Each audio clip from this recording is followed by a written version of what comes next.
இப்போ கடாய் அடுப்பில் வச்சுட்டு தேவையான அளவு எண்ணெய் ஊற்றிக்கலாம்.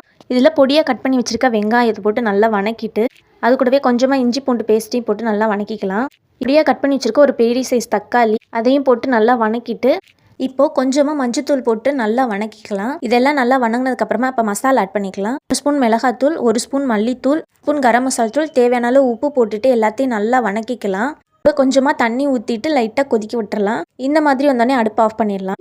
இப்போது சப்பாத்தியை நல்லா ரவுண்டாக தேய்ச்சிட்டு நம்ம ரெடி பண்ணி வச்சுருக்க ஸ்டஃபிங் அது மேலே வச்சுட்டு நல்லா பரப்பி விட்டுறலாம். இப்போ அதுக்கு மேலே ஒரு சப்பாத்தியை வச்சுட்டு மறுபடியும் அந்த ஸ்டஃபிங் அது மேலே வச்சு பரப்பி விட்டுட்டு அதுக்கு மேலே ஒரு சப்பாத்தி வச்சு அகைன் அதே மாதிரி பண்ணிவிட்டு இதை லைட்டாக ஆயில் விட்டுட்டு 2 சைடும் மடித்து விட்டுறலாம்.